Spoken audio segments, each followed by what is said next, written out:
less late today. Today I want to start the briefing by asking Ms. Lynn Rosenthal to come up and back brief you. I think you all know that the work of the Independent Review Commission on Sexual Assault has completed. They have submitted that report, and the Secretary has made his recommendations to the President. I think you also saw the President's statement as well on these recommendations. We've posted the report on our website. We've posted the Secretary's directive to the Department as well for all of you to see. Hopefully you've seen that by now. But I thought it was important for you to get a chance to talk to Ms. Rosenthal herself about their work, the scope of what they covered, and the recommendations that they made to the Department. So I'm going to bring her up here for some time. She'll have, I think, some opening comments, then we'll go to questions. We've got about 30 minutes with Lynn, so we'll try to be mindful of that. Since she doesn't know you as well as I do, when you ask a question, please introduce yourself, who you are, where you're from, and if you could, please limit your follow-up so that we can get people through her, through many questions through her as possible. So, Lynn? Good afternoon. I'm joined by Brigadier General retired Jim Schwenk, who was one of our legal experts on the IRC and is here to help answer questions. As I stand here today, I'm remembering when we announced this effort and when the Secretary stood up the IRC. And I said on that day that in reading stories from victims of sexual assault, I noted that they often felt that the purpose of the sexual assault was to make them feel like they didn't belong in the military, that they were someone who shouldn't be there. And I said on that day that this IRC was about ensuring them that they do belong in this military. I must say that finding, or my initial impressions, held true throughout our process, that the purpose of sexual assault and harassment is often to make someone feel like they don't belong. And you'll hear that as a recurring theme in our recommendations. The IRC has completed our work and delivered our recommendations to Secretary Austin. I want to recognize the leadership of the Secretary and President Biden in their commitment to ending sexual assault in the military. And I also want to thank General Milley, Chairman of the Joint Chiefs of Staff, for his engagement in this process. And I want to acknowledge the support and cooperation of service leaders. We very much appreciated their willingness to come to the table and to have a dialogue, even when they didn't agree with some of our recommendations. I want to give you a guide to the report. I'm sure you haven't had a chance to read it. It's 299 pages. So I want to tell you what you're looking at. There's a short overview that highlights our recommendations. There's a longer summary report that details our findings. And then there are 4 reports from each line of effort. So there's a line of effort 1 on accountability, 2 on prevention, 3 on climate and culture, and 4 on victim care and support. So as much as I would love for you to read all 300 pages, you also could go directly to that report for that line of effort, and you would find everything you need there. And in fact, today, with some of your questions, I'll refer you directly to the report. As a part of our process, we met with over 600 individuals, including survivors, researchers, current and former service members, commanders, junior and senior enlisted members, and advocates working against sexual assault. I want to begin by reminding all of us about the scope of the problem. 20,000 service members experience sexual assault every year. Less than 8,000 report those sexual assaults. Less than 5,000 of those are unrestricted reports, meaning there's a victim has said that he or she wants a full investigation, and only a tiny fraction of those end up with any kind of action at all in the military justice system. So that's the chasm that we're talking about. And in fact, that chasm between the scope of the problem and the actions that are taken mirrors the chasm that we found between what senior leaders say about this problem and what junior enlisted members experience at the unit level.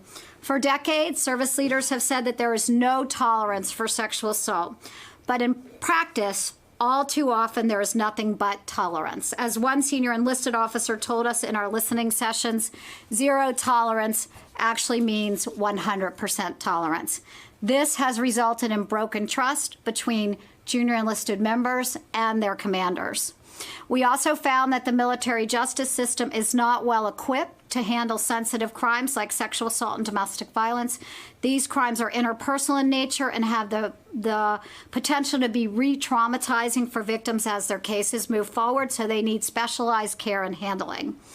We note that there is a strong continuum between sexual harassment and sexual assault, and that the connection between that there is a strong connection between unchecked sexual harassment when commanders take no action to address it and poor unit climates. We also found that the cyber domain can be a strong influence on unit climate as real-time interactions, and that leaders are poorly equipped to deal with this ever-changing situation. And in fact, 30% of service women who experienced sexual harassment in the 2018 Workplace and Gender Relations Assessment Survey indicated that it took place online. We found, and this is critical because it ties to many of our recommendations, that there are critical deficiencies in the workforce, including lack of expertise across the board. This is a system that has operated for decades with inexperienced lawyers and investigators, collateral duty victim advocates, and a near total lack of prevention specialists. As just one example, there are thousands of collateral duty victim advocates, and what that means is that they have another job. They may be a mechanic or a logistics specialist or something, and then they are often voluntold to serve as their unit's victim advocate, but their job, what they're trained for, is actually something quite different. Now, I want to say that we met with many of these collateral duty victim advocates, and their passion is there, and their intent is there. But somebody who's doing this as a sort of part-time position without expertise and experience, although they receive training, this is not an appropriate way to respond to something as complicated as sexual assault. It's not appropriate. And we have recommendations to that effect. When you ask senior leaders what we should do about sexual assault, they almost uniformly say we have to get to the left of it. It's about prevention. But they don't really know what prevention is or how it's different from response. So as one sexual assault response coordinator told us, giving someone a water bottle with the hotline number on it is too late. It's not prevention. We found that prevention and response are often conflated. We also found that outdated social and gender norms contribute to a culture of hostility toward women in the services. And I would refer you to the LOE 3 report, which is quite detailed about this finding. And it includes a stunning chart about what sometimes happens to women when they come into male-dominated units. It is time for this to end. And I should also say that we found in our meetings on installations and with survivors and with junior enlisted members that this hostility extends to anyone who is seen as the other, as I talked about before, who doesn't belong. And for example, new RAND data tells us that gay men in the services experience sexual assault at 9 times the rate of other men. 9 times. We found that victims carry a heavy burden when they experience sexual assault. And I should say that this finding was a bit of a surprise to me. I've worked on this issue for years, and there's been a lot of focus on trying to care for victims. But what we found are great deficiencies in that care. Many cases are handled poorly with a near constant shuffling of personnel, so that's what I talked about before. For example, one survivor that we met with told us over the course of her case, she had 2 different prosecution teams, 4 different special victims counsel, and her victim advocate deployed right before the trial. So this kind of workforce where there are constant change of stations and constant moves, which is appropriate, for the way that the military needs to operate in most cases, is not appropriate for addressing a complex problem like sexual assault. Victims pay a high price for coming forward to report their assault. And again, this was a shocking and heartbreaking finding.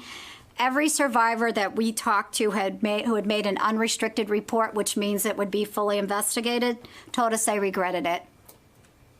Everyone. Most told us that they had contemplated or attempted suicide.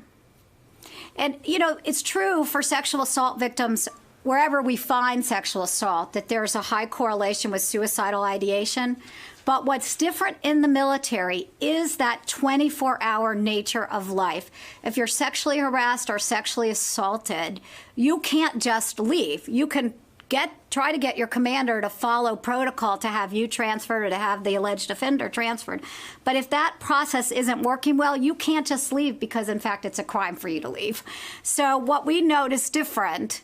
And we often hear from military leaders that sexual assault is a problem in civilian society. And indeed it is, but it's different here. And I say that as someone who's worked with sexual assault victims for a long time on the civilian side. It is different when you're in a small unit where you live, eat, sleep, and play with the same people. And then there's an event and somebody's assaulted and people take sides. And generally because of rape myths and bias against victims, their side is not the one that's taken.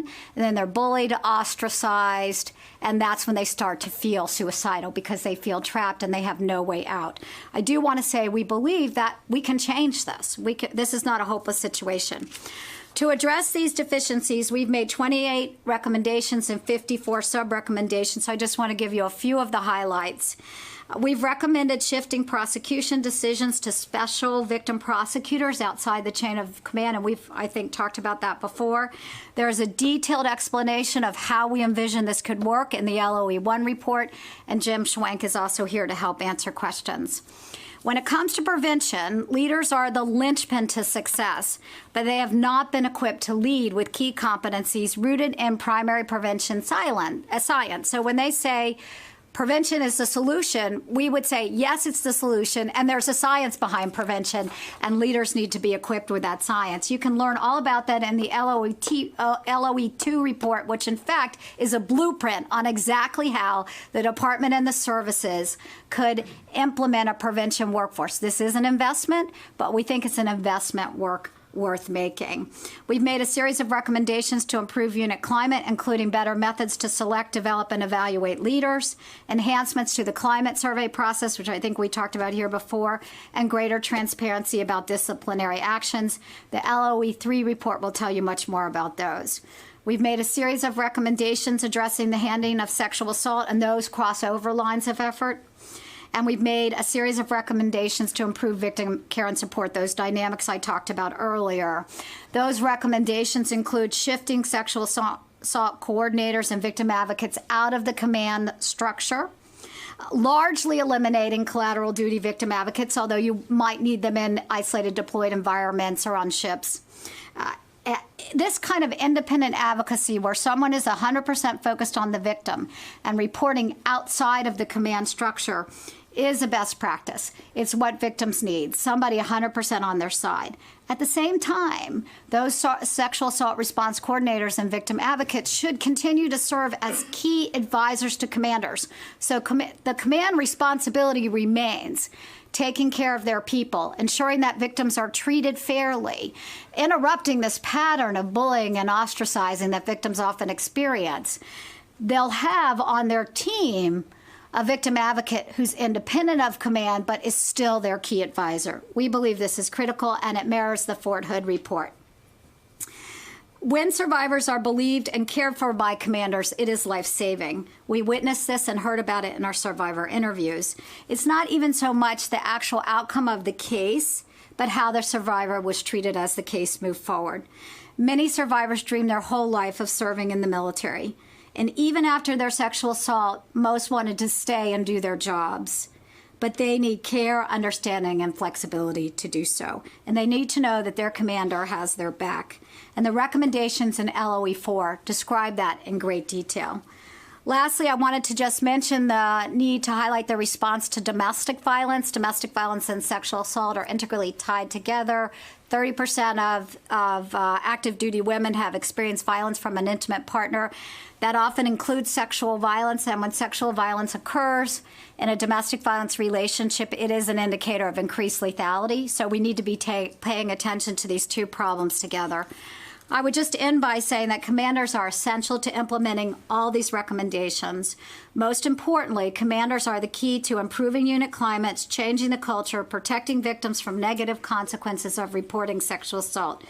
And I want to say this clearly. The IRC rejects the notion that shifting legal decisions about charging someone with a crime or sending that case to trial diminishes the role of commanders. Instead, it enhances their role and places them in the lead of taking care of their people, which is their number one job, and creating climates of real no tolerance. That is their job. And so I'm happy to end there and take questions, and Jim will join me in those questions. And I don't know about you, but I think this thing is too high. Oh, I'm so used to that. You know, sometimes they bring me a little stool. It is adjustable. It looks like it's on the secretary. Oh, okay. Oh, well, is that what you were thinking? Pencil mark for Kirby, me. is that what you were thinking about the whole time? It was on my mind for sure. Because it was too high when I Can came you all up. see me now? Is that better? Sorry. I Do would you have want done me it to while you start over? I would have done it during your opening statement, but I didn't want to break the eloquence. Oh, that's okay. No All problem. right, Bob, we'll start with you. Hi, I'm Bob Burns from Associated Press. Yes, sir. At the outset, you mentioned that military leaders do tolerate sexual assault despite what they say in public. I'm wondering which of your recommendations and in what way will they change that? Well, first I should say we visited 6 installations and talked to a number more virtually, and in every single meeting with junior enlisted members, this emerged. The conversation was the same with every group we talked to across the services. So that's how we know that that's true.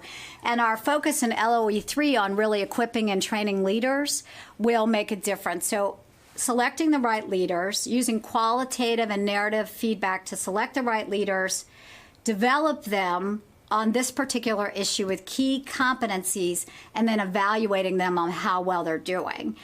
We also recommend a series of adjustments to the climate survey process. So I really want to commend the department and the work they're doing on climate surveys. There's a complex tool that measures climate across several different issues, and we would supplement that by a pulse survey or quick check of the unit to see what the climate is around sexual assault and sexual harassment specifically.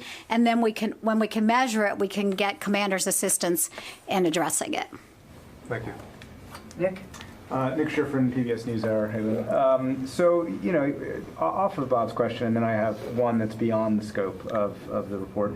Off of Bob's question, to use the word tolerance is different, right? You talked about conflating prevention response. You talked about outdated gender norms. You talked about the structure being insufficient. But the word tolerate is an active verb. What do you account for commanders, in your word, tolerating sexual harassment and assault? Well, I think there's two issues. And I want to say that we heard about toxic leaders. We didn't meet them.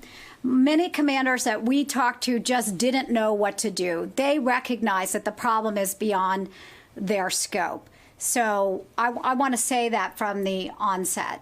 And I think there are two things that are happening. One is that sexual assault and harassment is not really tracked as a part of a readiness metric.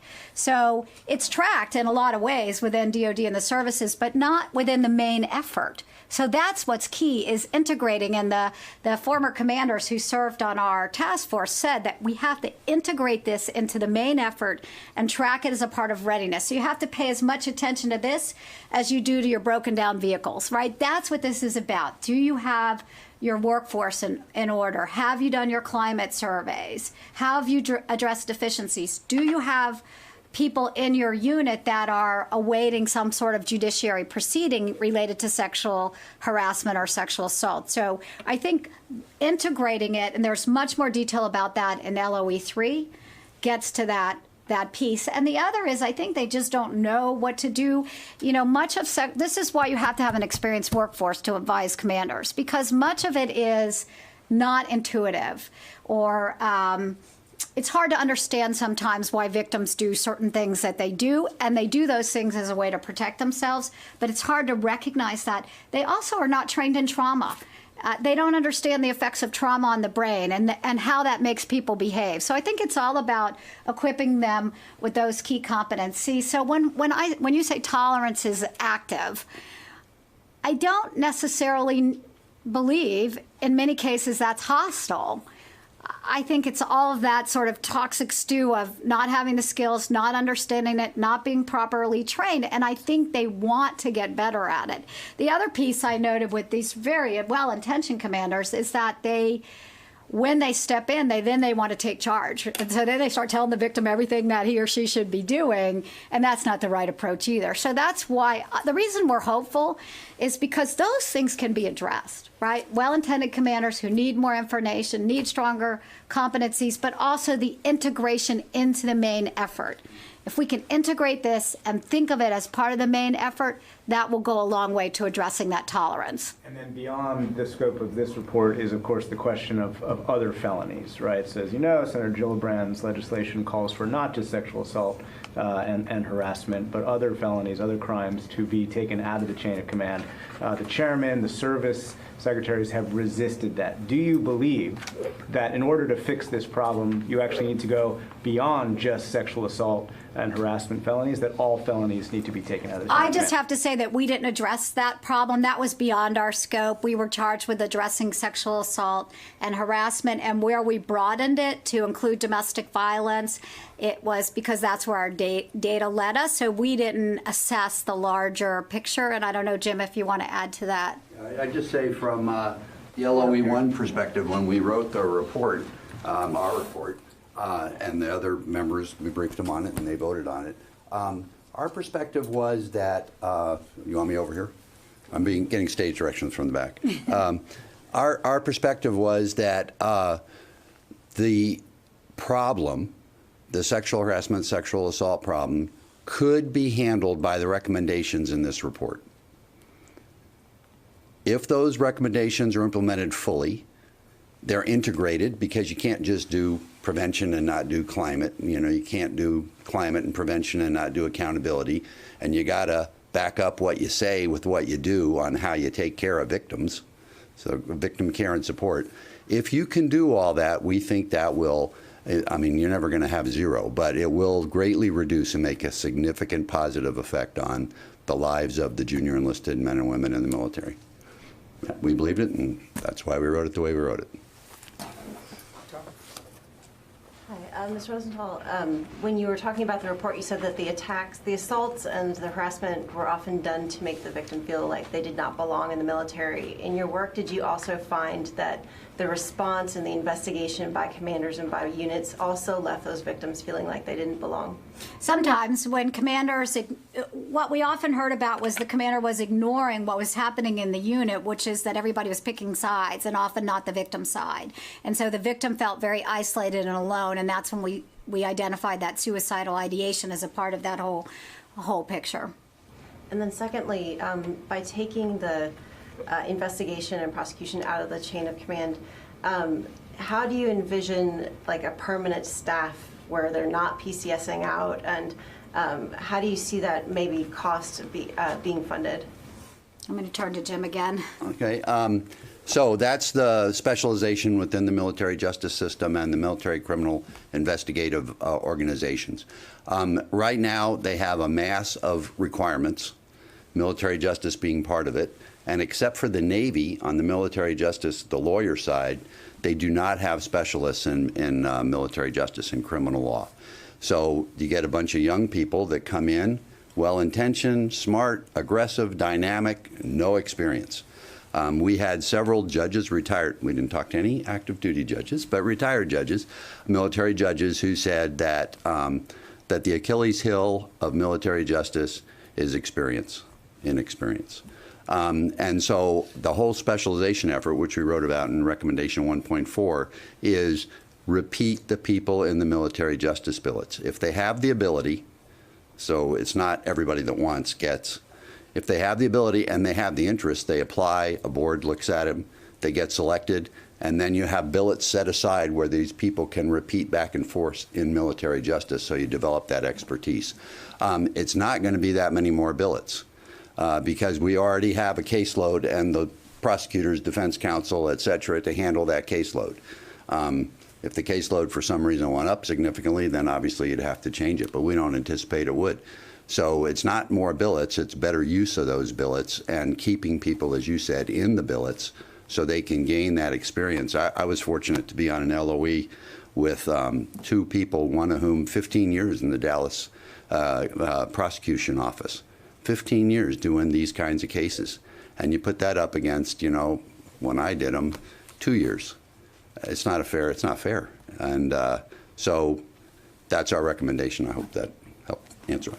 I mean, the complexity of this problem requires a specialized response. And I think that's where we've kind of gone wrong on this, that we try to shoehorn it into existing structures, and it just requires more than that. And that means that resources will be required. These are investments in prevention and in victim care as well.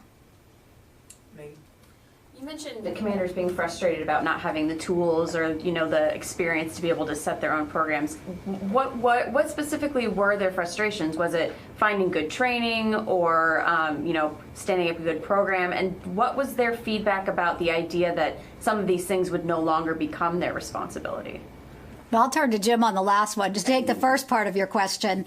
I think that they have very basic questions sometimes, like why did a victim stay in contact with someone who may have assaulted them? Why would that happen? That's all about that sort of effects of trauma on the brain. Why did a victim not want to be transferred? Why did she want to stay where maybe she felt she had some support? They didn't understand that. So they wanted to immediately activate an expedited transfer when the victim's saying, I need more time. And then there's this thing that's happened. I can't tell you how many times we heard check the block about everything in the system. Like, there are a lot of policies and there are a lot of structures, but what's happened in operations is that it's become just check, check, check, have I done it? So we noted that because there's this anxiety about compliance, which there should be, but when someone sits down with a victim, the commander or a collateral duty victim advocate or whoever it may be, immediately they jump to, here are your reporting options. Do you want unrestricted, blah, blah, blah. When really what they need to do, somebody's in crisis, what they actually need to do is say, how are you doing? What do you need? How can I help you? And that would be the role of the professionalized victim advocates. On the issue of the commanders and their reaction, we didn't run into a single commander that said, oh yes, please take these arrows out of my quiver and give them to some lawyer down the street. Instead, they said that in their view, they're responsible for everything their command does and does not do, and they therefore need every arrow they can get in the quiver to be able to handle problems as they arise. So we asked them the question from don't ask, don't tell days. If Congress legislated and did away with two of your quivers, or 2 of your arrows in your quiver, could you manage it? And every one of them said yes.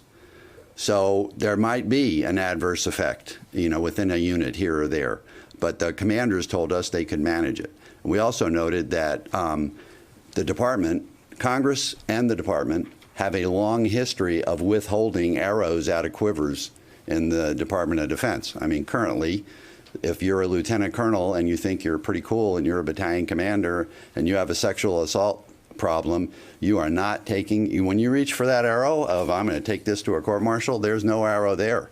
There's a little note that says, go to your 06 Special Court-Martial Convening Authority and recommend that that person, he or she, send it to a court-martial. And I'm sure from your experience, there are lots of other withholdings within the department, DUIs, officer cases, and that's just the way it is. Congress set up the whole system where the lieutenants, we were told over and over, where is this going to be won or lost, if you want to use that terminology. And it's at the deck plate level. It's at that small unit level. And so who's key? The NCOs, the small enlisted leaders. What kind of disciplinary authority has Congress given them? Zero. Okay, what kind of disciplinary authority has Congress given platoon commanders? Zero. And yet they're the key to solving this problem. So yes, the commanders did think that that there could be an adverse effect on good order and discipline. Yes, they thought it was manageable, and we considered that carefully along with the history of removing arrows out of the quivers. Beyond the legal part, what I really mean is the idea that you would have a prevention specialist in your unit who would put together your SAPR program for you, bring it to the commander and say, sir, ma'am, I think these would be the best practices for us. Did they shudder at the idea that they wouldn't be the ones designing the training and doing all of that? No, I don't think so at all. I think they would be welcome to have this expertise so that they could make this sort of stated commitment to prevention real. I mean, they worry about their people and their time commitments and being prepared for deployments. I mean, they worry about how all of that could work, but those are implementation issues. But the idea and concept that they would have more tools at their disposal, I believe they would welcome. We got time for two more, so we'll go to the ones on the phone. Dan Segallen, PBS. Thanks. I've got two questions. Victim advocates have told us that oftentimes sexual assaults will be reported to commanders, but then commanders will say, "Oh, that was consensual sex," and they don't report it. Or people will get assaulted and they report it to their NCO and they don't report it up. Did you talk to a lot of people who said they had that experience? And what are your recommendations for that? And then also your report recommended that highly qualified experts be retained to see implementation through. Are you staying on in the Biden administration to oversee the implementation of your recommendations? I'm not staying on. I didn't note that we stated that in our report, but we may have. But we hope that several of our HQEs who are real experts in this area will be staying on. I actually work at a Center for Domestic Violence and Child Abuse in Columbus, Ohio, and I'm due back there next week. But I certainly want to be available to the department for whatever they need. So all of us are very committed to following this through, and we hope that we will have HQEs that will remain, or that the department will employ other HQEs. I mean, we're not naive that this is a serious implementation effort. I think the department will move swiftly. We also urge them to move carefully, and they're going to need help to do that. So thank you for that question. About discouraging people from coming forward, you know, we didn't hear about circumstances quite that overt when a report was made to the commander, but certainly there's a lot of ways to discourage somebody from moving forward, like those kind of comments that you described. I mean, a commander who did that would be out of compliance with policy if said, let's just not take this forward. They have to refer it to an investigator. They have to follow the process. But certainly there's a lot of conversation, and this is where they repeat some of those rape myths and biases that they may not even be aware of, like, were you drinking, were you flirting, why did you stay out so late, all that kind of stuff. Those rape myths are what permeate people's views about how to address these problems. Those generally can be corrected with information. And the last question today goes to Stephen Losey from military.com. Hi, thank you very much. The Commission's report discussed the need for prevention specialists and the lack of people focused on prevention with the right kind of specialized skills. Can you talk a little bit more about precisely what sort of specialization the Pentagon is going to, or the military as a whole is going to need to bring in to try to get at this issue? No, that's terrific. They need public health, social science, behavioral health experts, or some combination of that. So James Johnson, retired Major General Johnson, has laid out in LOE 2 a very careful plan that involves DOD creating a model workforce. What would that look like? I don't know. How many of them do we need? What sort of master's level public health experts do we need versus other kinds of researchers or specialists or evaluators? But they need some combination of those people. And then they need people to carry out the programming. And so DOD will develop, if this recommendation is adopted by the Secretary, they'll develop this prevention workforce model, and then we're asking the services to do manpower studies on how to implement that. We do believe in service flexibility, and that each environment is different and each service is different, but they all need public health experts. This is a science. It's not impossible. I think that's what we're excited about in LOE 2's report. It's not impossible to move the needle if we employ evidence-informed practices in public health science. There's a model called the socio-ecological model where you work on the individual level, the relationship level, the community level, and the societal level. That's a standard public health model for creating change. We believe that's relevant here, and LOE 2 has a version of that model specific for the military. Ma'am, thank you so much. Thank you. I would like to know if you have any closing thoughts. Well, I would just say in closing again to repeat our appreciation to Secretary Austin for his faith in the IRC and for his leadership on this issue. And I would say that I think our courage, and I mean all of us, the department, Congress, the services, our courage has to match in addressing this issue the courage and tenacity that survivors show every day when they work to rebuild their lives. That's what this is all about. Thank you. Thank you. Sir.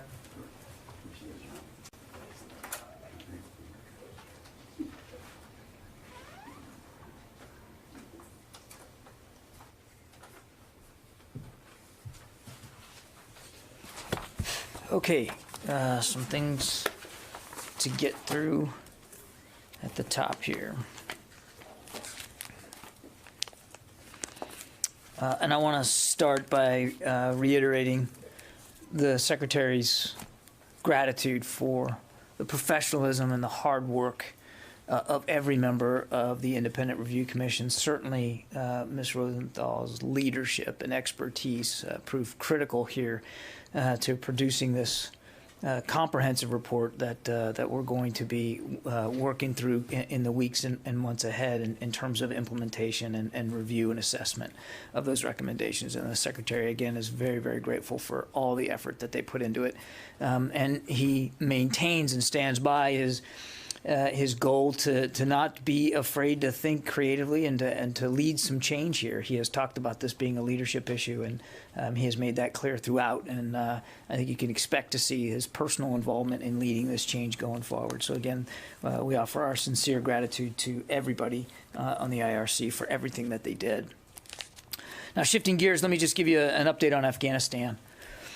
Our mission in Afghanistan continues.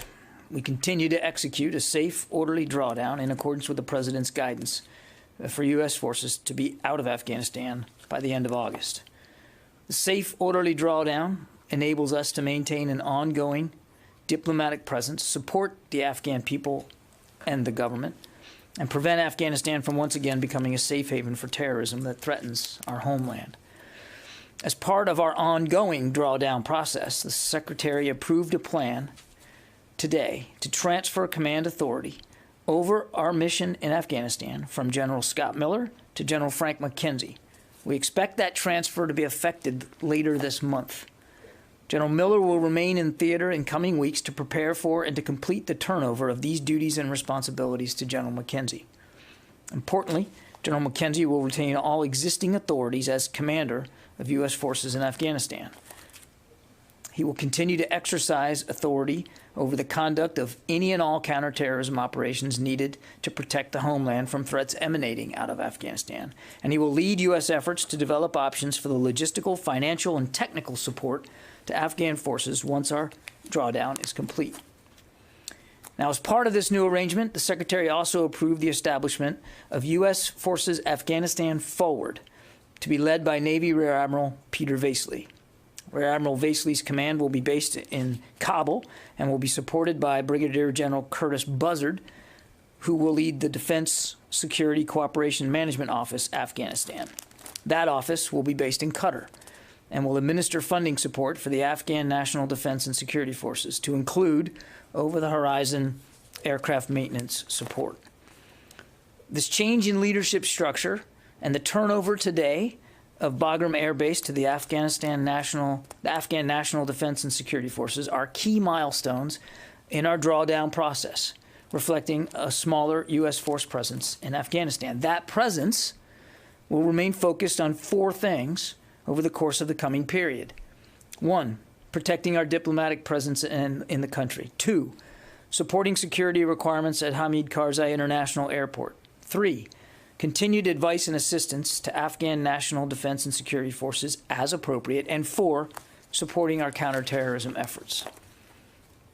Now, again on schedule now, a different topic. Earlier today, Secretary Austin met with His Excellency Sirajuddin Mouradin, the Minister of Foreign Affairs of Tajikistan, to reaffirm our strategic security partnership and to discuss the evolving security situation in the Central Asia region. Both leaders expressed their shared desire to continue close collaboration on issues such as counterterrorism, border security, and defense institution capacity building, and they reiterated their commitment to further promote the goal of a durable political settlement in Afghanistan. Moving to the European theater, Exercise Seabreeze continues as scheduled in the Black Sea. It is proving to be one of the most successful iterations in terms of scope, building capability among NATO allies and partners, and demonstrating our collective commitment to security in this region. This week, our ships began the at-sea phase of the exercise, rehearsing coordinated air, maritime, and land operations to build combined capability. The ships and aircraft are working together in international waters and airspace to refine multi-domain operations. Together with our partners and our allies, we continue to be transparent and truthful about these operations, building trust and stability across Europe. I'd also like to highlight the Women, Peace, and Security Congressional Report signed by President Biden on Tuesday. The report summarizes U.S. government progress in implementing the U.S. Women, Peace, and Security Strategy. The report captures the important role of the Department of Defense in advancing gender equity and equality at home and abroad. As one of the world's largest employers, the department continues to make a concerted effort each year to model women, peace, and security by creating an enabling environment for women and gender minorities, both civilians and in uniform. As the U.S. officially commits to participating in the Generation Equality Forum, the DoD will build on our Women, Peace, and Security initiatives to strengthen the linkages between gender equality and national security. Finally, I'm delighted to be able to announce that Secretary Austin will speak during the Global Emerging Technology Summit on July 13th. The summit, hosted by the National Security Commission on Artificial Intelligence, will also host Robert Work, former Deputy Secretary of Defense, as a moderator. And that's a lot of opening comments. So with that, we'll go to questions. Bob. Yes, thanks, John. Yeah, there was a lot there on Afghanistan. I believe I heard you say that the goal now is to be out, if you use that word out, by the end of August. I don't believe I've heard that official timeline before. Is that a new goal? I mean, I thought it was September. I thought it was maybe this month. Why the end of August? And also, I didn't quite catch what you said about General Miller. Did you say he's staying for another week or something like that? Yeah, so both questions. I mean, the president made it clear that he wanted the drawdown complete by early September. We believe we're going to be able to complete this process by the end ofUgust, and that's what I was trying to state. That process meaning the the completion of our drawdown by the end of August, and then we would transition to this new bilateral relationship with the security forces of Afghanistan. So the goal was early September. We believe we'll be able to make it by the end of August. So troops will remain there until then? I'm not going to get into specific numbers, but I mean, we believe we'll be able to get this wrapped up by the end of August. General Miller. So as I said, the general will be remaining in the theater for a number of weeks. I'd rather not get too specific about his specific travel plans, but he'll stay out there for another couple of weeks or so to help affect this transition of command authority from himself to General McKenzie. So he's probably going to be, I suspect he'll be traveling around as he gets ready to turn over these responsibilities. He'll be probably traveling in the theater and even perhaps outside Afghanistan as he does this. But the idea is to have him remain there to affect all the turnover of responsibilities and make preparations for General McKenzie to assume those responsibilities. Okay, sorry. So General Miller will remain the commander for at least a couple more weeks. Correct. He'll be in and out of Afghanistan. Yes. And he's there right now? I'm not going to get into his daily travel. I'd rather not do that. I think you can understand why. But I would expect that over the next couple of weeks, he will be traveling probably about Afghanistan and perhaps about the theater as he begins to prepare the turnover of his responsibilities to General McKenzie. But yes, he is still in command. Thank you. Yeah. And will The he- plan, as I tried to make clear in my opening, that the Secretary approved today this plan to transfer authority. The authority has not transferred today. It's going to take a couple of weeks or so. Okay, thank you. I'm sorry, just Go a ahead, Jim. clarification, sir. And will he be setting up the U.S. Forces Afghanistan and the U.S. Forces Afghanistan forward, or will that be something that General McKenzie will do? Well, the Secretary approved the establishment of U.S. Forces Afghanistan Forward, which will be led by Rear Admiral Vasily. So that he's approved the establishment of that new command, and now they're in the process of getting it stood up. Tara. Thanks, John. Can you kind of take a step back and talk about the significance of the closure of Bagram, the last operating U.S. base in Afghanistan, and is this the end of a chapter? It's I wouldn't describe it as the end of a chapter, Tara. I mean, obviously it's a big air base that we've been using for 20 years, but it was important because of the effort that we were expending in Afghanistan, the size of the force that we once had in Afghanistan. I mean, Bagram was a key hub for air support for everything that we were doing over there for the last 20 years, and not just us, but our NATO partners as well. And we're beginning, the mission continues, but it is going to transition eventually to a completely different kind of bilateral relationship with Afghanistan. And we, as part of the drawdown process, eventually we knew that was one of the bases that would have to be turned over to the Afghans. I don't think it should come as any surprise to you that it was one of the last to be done. We still have facilities in Kabul because it's so close to Kabul and because it has such robust air capability. But we don't need that kind of capability right now, so it made sense for it to be the one to be turned over at this point in the process. But it was the last U.S. operating base besides the presence, I guess, that has now shifted to Kabul. Right. I mean, but that was, again, it was necessary for the kinds of capabilities we had in country and the scope of the missions that we were performing. That those missions will change now as we work our way through the summer. They'll continue to change. And as I said in the opening statement, I mean, this arrangement, including the leadership arrangement I talked about, including the closure of Bagram, is in keeping with having a smaller force in Afghanistan. For the aircraft that departed Bagram, are they now out of the country, or do we still have air assets in Kabul to support the remaining footprint? I think, without getting into too much specificity, I think there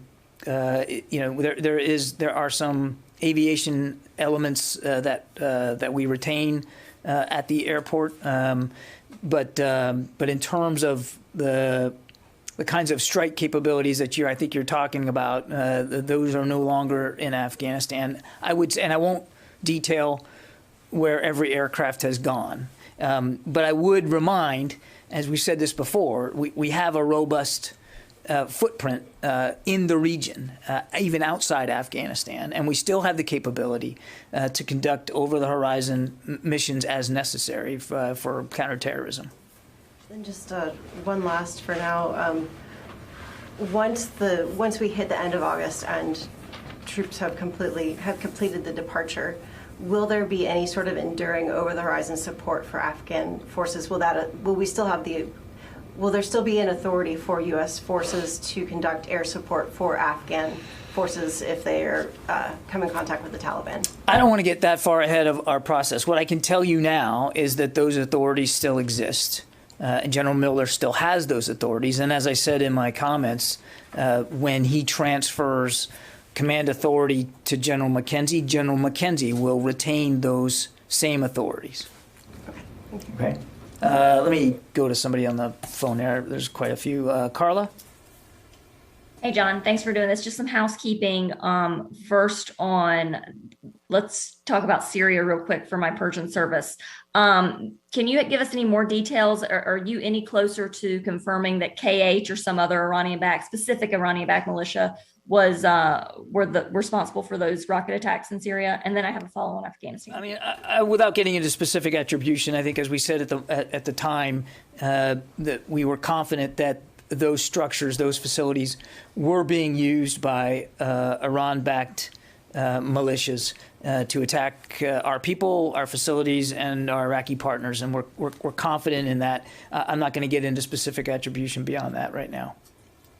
Okay, and then on Afghanistan, Jen Psaki, the White House spokeswoman, she said that Austin was going to be making a statement later today. Is Secretary Austin going to be doing that in front of the camera? Is that just going to be a written statement that you guys push out to us? And for us reporters, what's left now? Because Bagram was such a huge piece of the puzzle of the U.S. troop withdrawal. So what exactly is left to do in these next few weeks? The statement that Ms. Psaki is referring to is the one that I read at the top of this briefing, without, we want to be very careful here. We still we're still conducting this safe, orderly, and deliberate drawdown. So as for what's where and who's where, I'm going to be very careful. But clearly, with the closure of Bagram, the locus of our efforts are in and around Kabul at this point. But I won't go into any more detail beyond that. Nick. A couple of them, and just very brief follow-up. Again, maybe you won't want to confirm this, but just can you confirm there are no U.S. troops in Afghanistan outside of Kabul? I'm not going to get into their specific location, Nick. So a couple things on the maintenance that we've been talking about and the airport. Is there an agreement to maintain Afghan helicopters outside of Afghanistan, whether that's partially in the Gulf or perhaps north of Afghanistan, and how to have the personnel who can do that? Again, I think General Buzzard is going to be working on this as in concert with General McKenzie on the kind of technical, financial, and maintenance support that we're going to be able to provide the Afghans. We are committed to doing that. It will obviously be in an over-the-horizon capacity, and the details are still being worked out. Airport. Are the details still being worked out with Turkey, exactly what they need from the U.S., or in fact maybe nothing from the U.S., and how that transition will take place? We're still in talks with Turkey about what the security footprint's going to end up looking like at the airport. I will only say, as I said before, we all recognize that security there is going to be critical to being able to maintain a diplomatic presence in Afghanistan. Regardless of who has the authority, whether it's Vasely, whether it's Miller, or whether it's McKenzie, has there been a decision made on what would require an airstrike from over the horizon? Somebody about to attack the embassy, somebody about to attack the airport, somebody about to attack the palace in Kabul. Has that decision? I'm not going to get into rules of engagement, Nick, and we don't do that. But we will retain over-the-horizon counterterrorism capabilities, as I said at the outset. Certainly, any threats emanating from Afghanistan to our homeland, we're going to be able to retain the ability to counter those threats. And as I said to Tara, all the other authorities that General Miller has right now, for instance, in helping defend Afghan national security forces, still exists. And those authorities will transfer to General McKenzie in the coming weeks, and he'll have those. And I won't really get beyond that. I don't think it's helpful to speculate, A, for how long, and B, exactly how they're going to be executed. And just to ask a question kind of that Afghan government officials are asking, how is it possible at this point, when we are essentially only in Kabul, have closed Bagram, we are so close to kind of an announcement, if you will, about the end of the U.S. mission, that some of these other details haven't been worked out already? They are actively being worked right now, Nick. This is complicated stuff, and it's more important for us to do this right and to make sure that the solutions are sustainable over time than it is to just slap a solution on it. And we're confident that in working in concert with our colleagues at the State Department, we're confident that we're going to get there. I want to remind, because sometimes I think it's too easy for us to forget, we already possess capabilities, over-the-horizon capabilities, particularly when it comes to counterterrorism. You've heard the Secretary said there's not a scrap of earth that we can't hit if we really want to. You saw it play out over last weekend, didn't you? With the manned aircraft strikes in Iraq and in Syria. We have a capability. And so we're going to pursue that. we also want to pursue options. One of the things we're always after, Nick, is more options. And so clearly we're going to be discussing this again with our State Department colleagues, with countries in the region to see what the possibilities for additional options are. Let me go to Idris from Reuters. Hey, John. Thanks for doing this. There are obviously still a lot of things that require agreements or decisions, that from the basing in nearby countries to where the SIVs go, how many specific troops will stay in Afghanistan, a bunch of things. And I was just wondering, is the Secretary confident that all those things can be agreed and decided upon before the withdrawal is complete, or does he believe many of those things, or at least some of those things, will need to be decided or agreed upon post September? Obviously, we'd like to get decisions on many of these initiatives as soon as possible. And you're seeing a lot of concerted effort by the administration and certainly by the Secretary to that end. He's in constant touch with General McKenzie, of course, the Chairman of the Joint Chiefs, General Milley, about the over-the-horizon support for the Afghan National Security Forces. He's in constant touch with the State Department and Secretary Blinken about what we're doing on the special immigrant visa program, as well as on working with other nations about options there as well for over-the-horizon support. So we're working this very, very hard. What he wants to do, as I said to Nick, he wants to make sure that we get this right and get it done in a sustainable way, rather than try to rush to a solution that won't be sustainable over the long term. So there's a sense of urgency here, but just as importantly, in fact, maybe even more importantly, there's a sense of propriety, and that's how the Secretary is approaching this. Can I ask a quick follow-up? Sure. I just really want to confirm what you were telling Carla. So the U.S. military still has the authority to protect Afghan forces until the drawdown is complete. After that is unclear. Is that correct? I don't want to get to the prepositional phrase you ended at the last of your question in terms of timing. What I will tell you is that those authorities still exist. General Miller has them still. And when he transfers authority over U.S. forces in Afghanistan to General McKenzie will retain those authorities. Stephen Lucy, military.com. Hi, thank you. Earlier this week, the news broke about the South Dakota National Guard to the Mexican border being funded by $1 million donation by a private citizen. Does the DoD have any thoughts about the appropriateness of funding this mission with a private donation? Do you have any concerns that this might suggest the National Guard is effectively for hire? We actually have no additional information or a comment to make on Governor Noem's decision. As I understand it, the South Dakota National Guard is now working with the Texas National Guard to coordinate mission specifics and dates, and I would leave it to the governor of South Dakota to speak more to this decision of hers. Janie. Thank you, John. On the reduction of the U.S.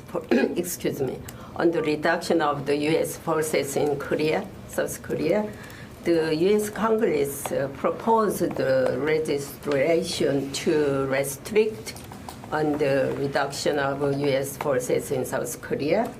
It will be reduced from 28,500 to 22,000. What is the DoD's position on this proposal that the U.S. FK cannot be reduced below 22,000? We're not going to comment on proposed legislation, Janie. That's a general rule of thumb.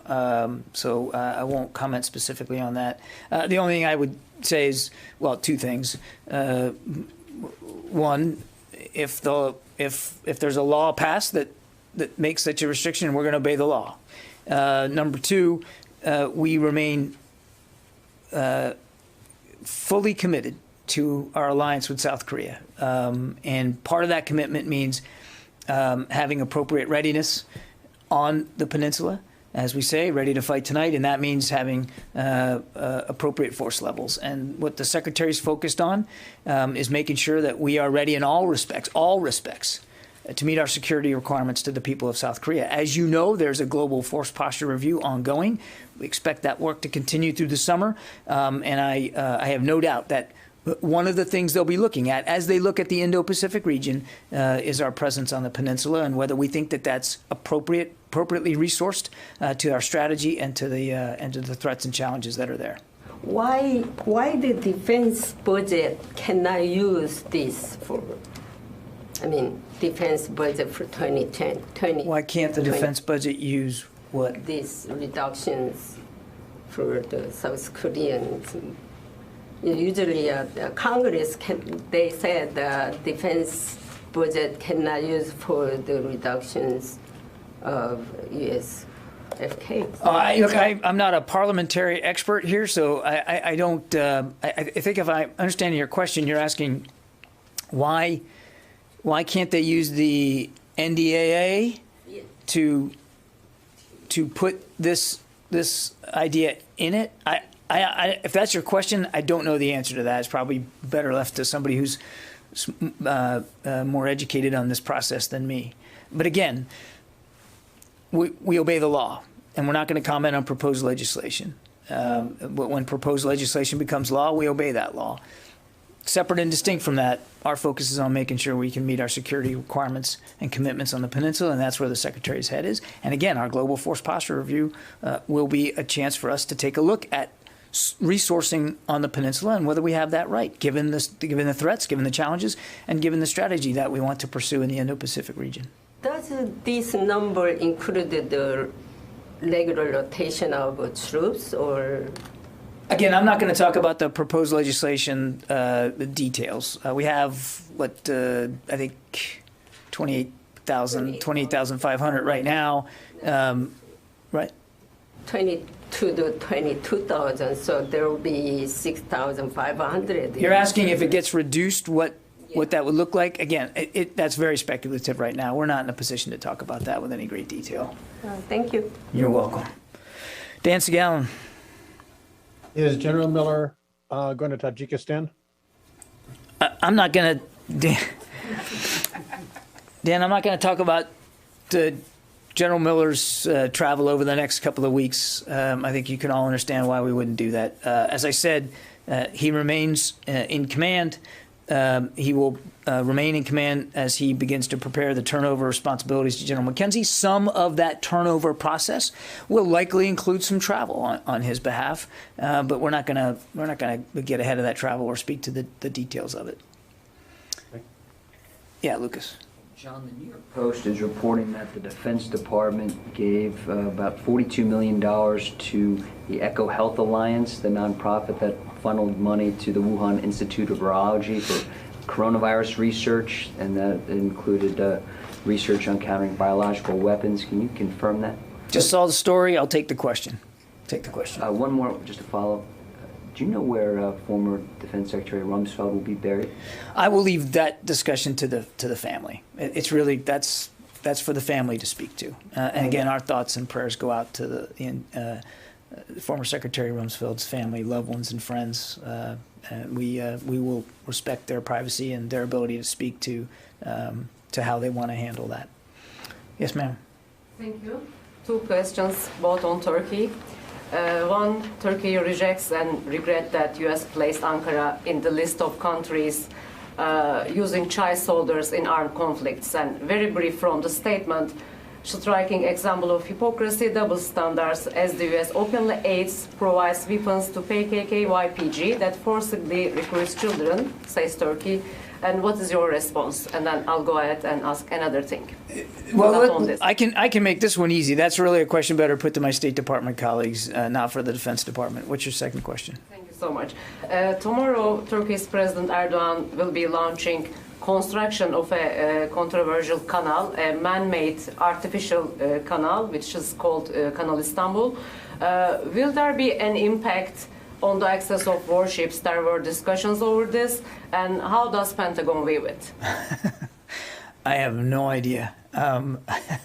I'll tell you what, I'll take the question. I'm not aware of this canal or where it is or what kind of impact it might have, so let me ask my guys. Agenda for Turkey for sure, but there are other views, as I said. I really don't know, ma'am. I'll take the question and we'll see if we can get you a better answer.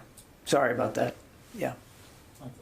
I have two questions, and one is on the basic question on Afghanistan. So when did this withdrawal started? Or was it on May 1st, or is it a couple of days earlier in the end of April? Do you have a specific official date of the start of this withdrawal process? Look, I couldn't point to a date on the calendar. The president announced his decision in mid-April, and I think you heard me say, even before May 1st, that we had begun the drawdown process and that some equipment had already moved before May 1st. The president's direction was to begin it by May 1st, and we were able to begin it before May 1st. But I can't point to a specific day on the calendar. I know that it began before May 1st. And the second question is, there has been a report that the United States military and the Japanese Self-Defense Force has been conducting a joint exercise on the Taiwan crisis. And can you confirm this report?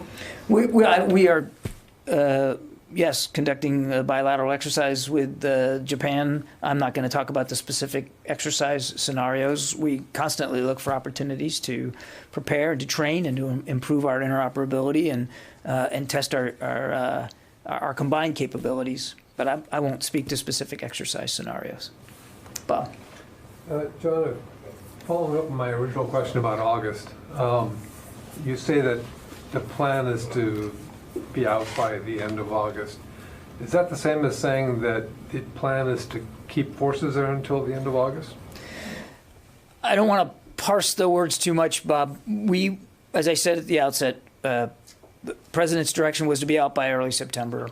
We believe that we'll be able to complete the drawdown process by the end of August, and that's our best estimate right now. And that's what we're driving towards, is to be complete the drawdown process by the end of August. There's a lot that goes into the drawdown process.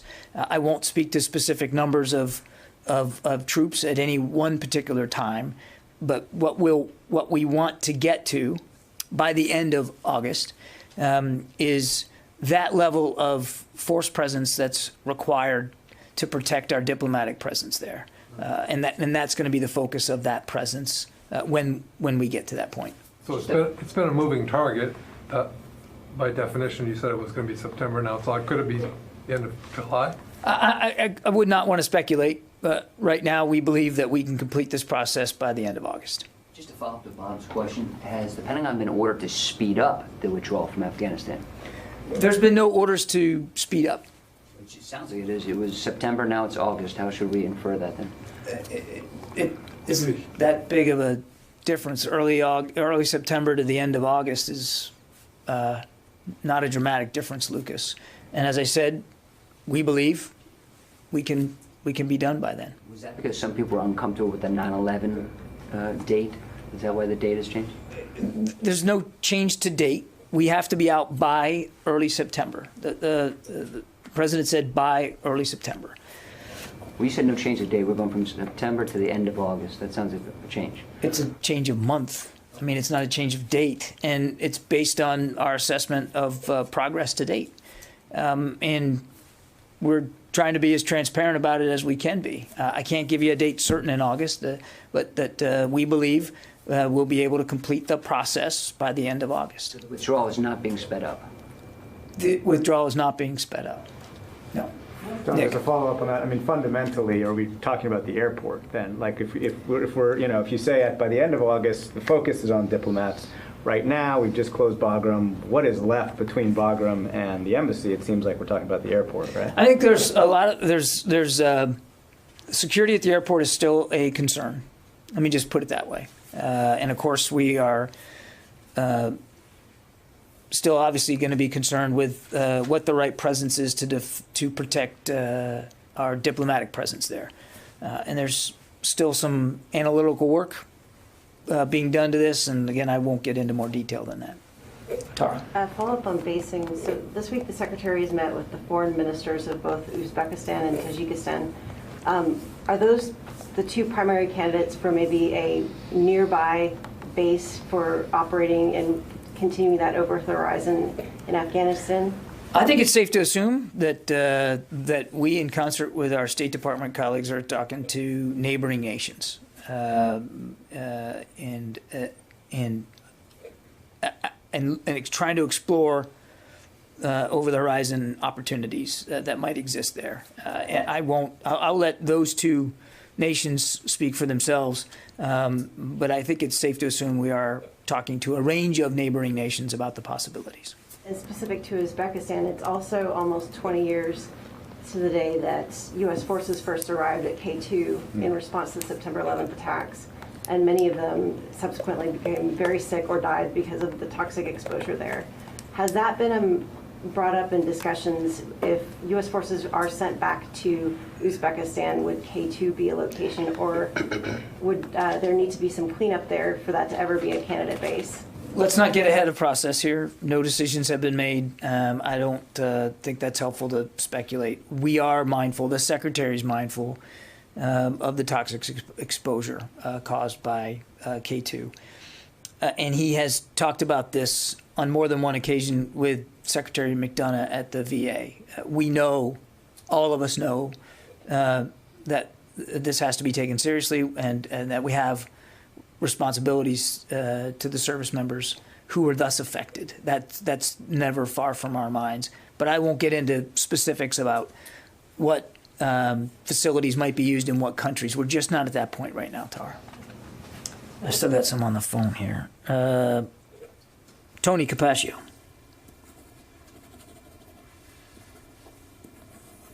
Oh, maybe Tony's not John, there. John, can you hear me? Thought I got John? away with it. Okay. I got you. Two quick ones. At what point will the Pentagon be able to outline in some broad scale what this over-the-horizon capability is going to consist of, so that it's not seen as some mythical capability that you're laying out? There's nothing mythical about it, Tony. It exists. It's tangible. All of you have seen it. We have those capabilities. We want to have more options for those capabilities, clearly, and that's why we're having discussions with neighboring nations as possibilities there. There's nothing mythical about that. It's hard spade work to make sure that we have as many options and capabilities available to us as possible. As for the when, as I said earlier, we're working on this very hard. The Secretary certainly understands the importance of continuing the efforts on this, getting it right and getting it done in a sustainable way, and that's what he's focused on. What I can assure you, without pointing to a date on the calendar, is that when we're able to speak to the options that are available to us, we'll be able to do that. But obviously, if we're talking about doing this in a foreign nation, that foreign nation also has equities, also has to have decision space, and also should be allowed to speak for those equities and for those responsibilities. And so we're going to respect that process as well. Okay, I have a quick one on yesterday. The Air Force was allowed to award a $2 billion contract to Raytheon for a new nuclear cruise missile. My question is this: why award a contract when you're just starting this new nuclear posture review? The LSRO system that you're talking about, that's a key component of the modernized air leg of the triad, and you've heard the Secretary talk about his belief that the nuclear triad does remain a bedrock of our national defense. The Air Force contract action that you're talking about continues the engineering and the development activities for the LRSO program. The budget, the 22 budget request, supports our efforts to modernize the nuclear triad. It funds all critical nuclear modernization requirements and help ensure that modern replacements will be available before aging systems reach the end of their extended service lives. So we're going to continue to look at these issues in the context of both the nuclear posture review and the budget process. And as we continue with nuclear modernization, we're going to continually review ongoing programs to assess their performance, schedule risks, and projected costs, seeking to find the right balance of maintaining the necessary nuclear capabilities with cost-effective solutions. Last one. I think Tony might have had one objection. Go ahead, Tony. You've got a review just starting, and you're obligating $2 billion. What if the review comes out and says, "Hey, we don't need this missile"? Then you're on the hook to cancel the contract.